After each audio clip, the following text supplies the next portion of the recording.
Hey, everybody. Welcome to Winning Ways. I'm your host, Stephanie Solomon. Welcome back for those of you who jumped off when I asked you to because of the freezing that was going on there, and it's still a little unstable.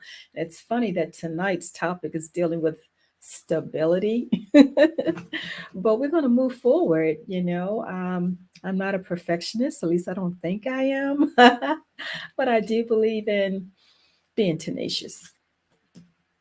Persevere. Let's go. All right. Well, tonight's topic deals with emotional stability. And if you're new to the show, I'm Stephanie Solomon, podcast host. And I have been hosting for some time now, since 2010. And the basis of my show is teaching from my books and my life coaching experiences. I have tons of them. All right. And the podcast has been or it's basically an offshoot of my writing, and my life coaching is an offshoot from both. And tonight I'm going to come from my book, Aging with Grace. It's my third book, and the subtopic, Safety Net, is what I want to pull from.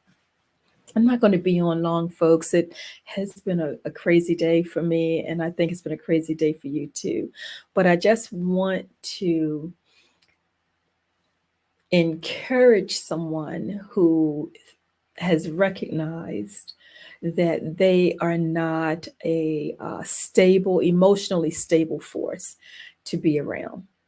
Yeah, um, it happens, but it doesn't mean that we have to remain in certain states when we explore ourselves and realize that we're not all that we should be.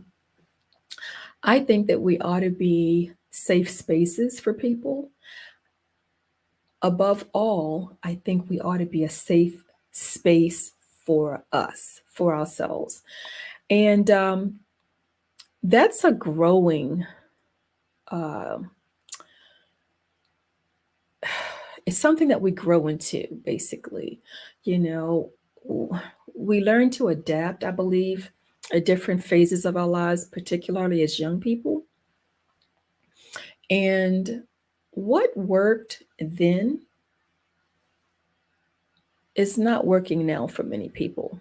I heard something that Bishop T.D. Jakes said some time ago. You know, this is not that. Basically, what worked then doesn't necessarily work all of the time.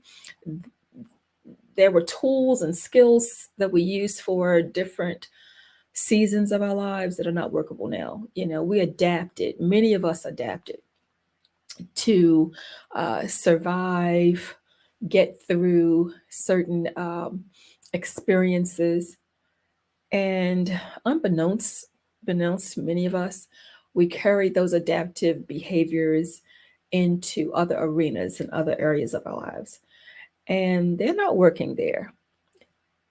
Those adaptive behaviors that kept us alive and had us survive are maladaptive now. And if we're not careful, we will normalize what now has become dysfunctional. It's not functioning for us, it's abnormal. And we won't even recognize sometimes that it's abnormal if we're not um, ex- explorative, and willing to self discover. So tonight I'm pulling from a subtopic in the book Aging with Grace, and that subtopic is called Safety Net, where I am basically speaking to a target audience of women, young women, older women, and even girls who can perceive what I'm talking about there. I believe that 12-year-olds and maybe some younger could perceive it. And I understand. I still have former students who are listening to my broadcast, who some of them now have children. So I'm speaking to a range of individuals here. And I'm not going to be long about this. I just want you to reflect on an aspect of your being, your emotional state. I'm glad that we are talking as a society more about mental health, and it's not just an awareness There are tools and resources being put into place to help individuals go beyond coping, but healing and not normalizing dysfunctional thinking and continuing dysfunctional behavioral patterns. While mental health is an aspect of our being, but so is emotional wellness. That's an aspect of us as well. There's a him being a human can be complicated, but there are aspects of us, and if we're not careful, we will deny ourselves, we'll neglect ourselves, we'll abandon ourselves, and we shouldn't do that, especially when many of us want to see better, and not just better in other people, but better in us, because we're not responsible, and we certainly cannot control other people. We can threaten people, and we can evoke fear into people for them to cease the will to do what they should do, but they make a choice to surrender. People make a choice to surrender and yield to the fear, the threats, the harassment of other people. Can't make people do anything. We really can't. The only people we are in control of and can explore and alter and make positive modifications for is ourselves. So I want to talk about us. And I want us to reflect tonight. I'm not going to be very long here because it's a reflective moment here. I want us to reflect on who we are. Are we safe people? You know, we may not want people to say the worst about us. We're hoping that, as someone said to me the other day, I'm cool with everybody. Are you really? You just believe that? Or how do you gauge that? What does that look like, being cool with everybody? Being that people are so diverse in personalities. You know, 8 billion people on this planet nearly. No way we're going to meet all of them in our lifetime. How can we be cool with everybody? Everybody doesn't get with us. That's real. And I know some people don't want to hear that because they want to be cool with everybody. We don't like everybody. Let's be honest. We're called as Christians to love everybody. And if you're new to this podcast, this is a Christian based, Christian centered podcast. All right. We're called to love everybody, but let's be honest, we don't like everybody. And some people we're struggling to love, but we know we must. Um, and what does that look like? What does love look like? All right, let's not go down that rabbit hole right now. But let's focus on the fact that we are not people, everyone does not respond to us or experience us the way we wish and imagine.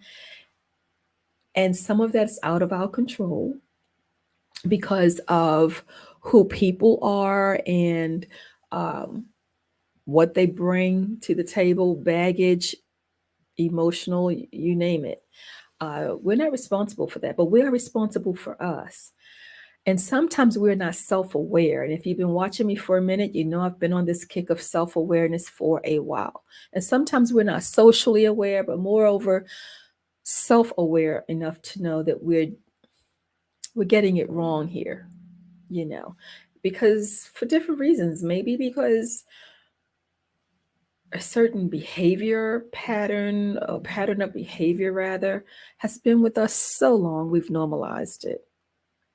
We don't see anything wrong in something that's been working, well, we think has been working for us for a long time. So tonight I just want us to reflect on a question or two. And one is, do we contribute to another person's emotional stability? Do we make the atmosphere feel authentically safe? And I have to say authentically safe because a person who has mischief intended can work to make someone feel safe. But if you have mischief on your mind, you have something devious, devilish intended. But authentically, you really want good to come out of this. All right. Um, do others walk away feeling like they've been poured into and blessed when they leave us because they feel free enough to be themselves? Now, we can't get inside of people, but people can let us know how we make them feel. People will let us know if they're comfortable around us most times and how they act and what they say. If the answer is no, I want you to know that all is not lost, that you and I, as long as we have breath in our bodies, the agility of our limbs, soundness of mind, we can work to get it right.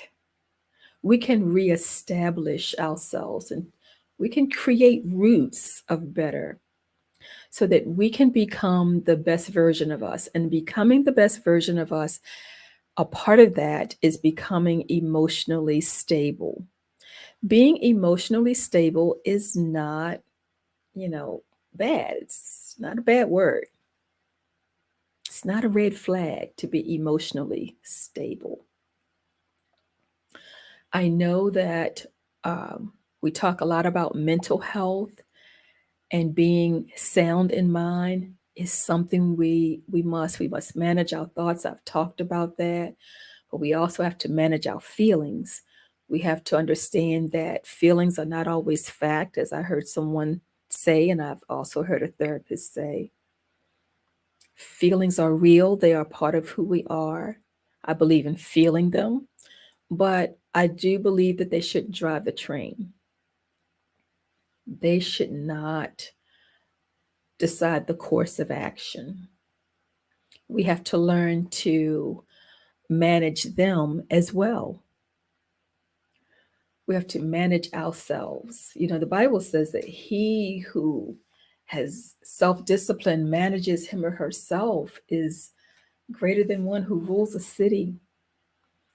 And I think that depending on how life has been modeled for many of us, first and foremost, the first community that we experience is our families, whether they are foster or biological or what have you.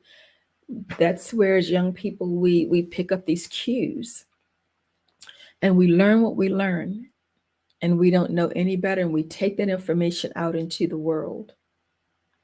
Whether we have temper tantrums, you name it, it's a range, it's a spectrum of the way we handle ourselves.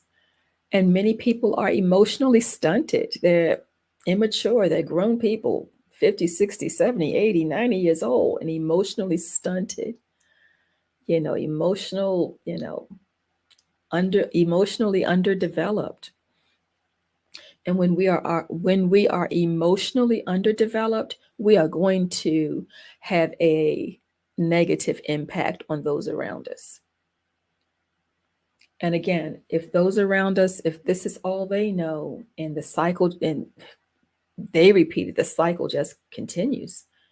We get generational cycles of dysfunction. So I want us to look at not just red flags, but green flags tonight, with emotional stability. How can we tell that we are emotional stable, or people in our spaces are? And we first of all have to not just be aware, but have a heart that wants people to walk away feeling nourished and nurtured. When someone walks away, when I get off the phone with certain people, there are people who I cannot wait to hear from again because they pour into me, they listen to me. I feel safe on the phone with them, I feel safe in their presence. I know even if they correct me and critique me, whether it be my videos, whether it be anything, Oh, your makeup was a little, I know it's no harm there. I know this. They have a history with me of wanting and proving and showing the best for me. Emotional stability can handle correction, positive critiques, criticism from individuals who mean them no harm. And they have proven this over time. You hear people, oh, you can't take a joke. Well, who's telling the joke? Oh, I was just teasing and laughing and smiling while you've just said something derogatory about me, my mother, my father, or something I'm wearing. I'm not building me up at all. The teasing was tearing down. I always tell students, how is teasing any good when whatever you said was to tear the person down and you put a smile on your face and you laughed because you actually think that's supposed to make light of it. But you said nothing to build that person up. Now let's put a smile on your face and tell them how smart they are, how the outfit they have on is so well put together, how you love when they, help you with your homework. I mean, the kids start looking weird. Like, yeah, build them up and smile then. Let's do that. You know, there are adults who need that talking to as well. But I tell you, emotional instability will bring on the harassment, the teasing, the bullying, shooting the dozens, those kind of things. All unhealthy. The sarcasm, the cynicism, all of that. That comes from a low self-esteem place, a hurt place, and it's just spewing out negativity onto someone else. And I'm here to say that there are people who will insert themselves into spaces like that to be harmed for different reasons, whether for the sake of family, whether for the sake of togetherness. And it's really not togetherness, it's not unity. It really isn't when you think about it.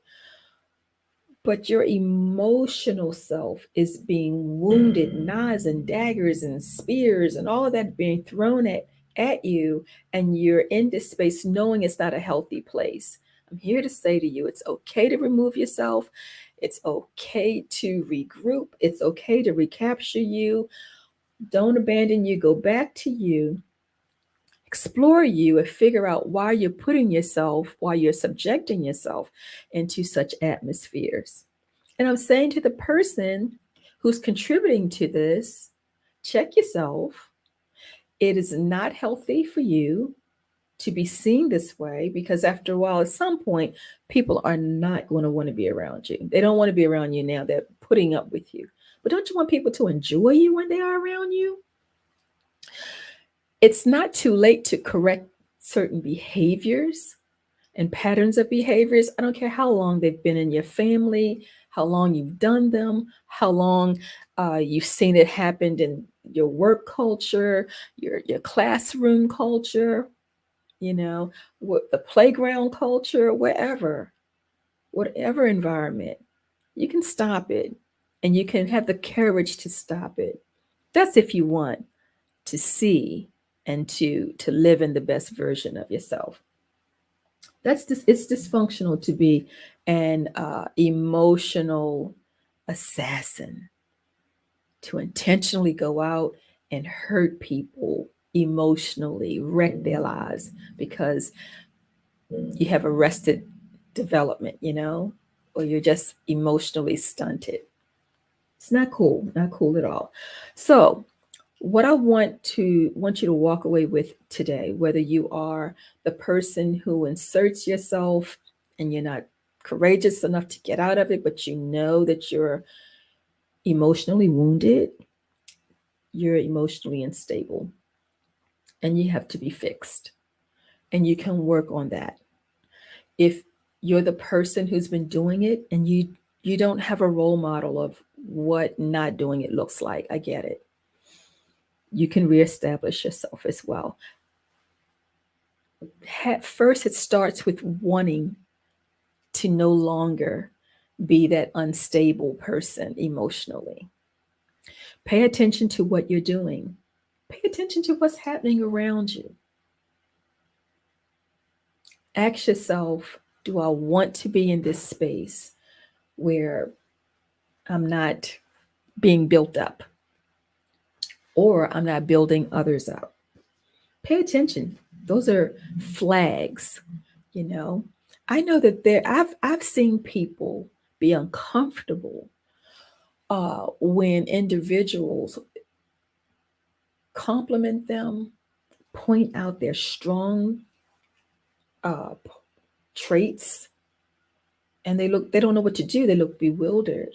They don't know what to do with that information. I've seen people who've been successful and then sabotage, especially students, sabotage becoming on the right track because they don't know how to handle the success of doing something contrary to the dysfunctional behavior that they normalized and had become accustomed to. But I'm speaking to people today who want to not just be different, but want to be better. And they want to start with building up their emotional self and creating roots, established roots within their emotional self that will eventually impact the lives of others, that when people walk away from them, they feel blessed. They feel built up. They are built up because they've been poured into. And I call people who pour into others soul feeders. I've identified who they are in my life. And it's good to have people on your side who are soul feeders. They don't need a special occasion or whatever. They just pour into you with their presence. Sometimes they don't have to say a word.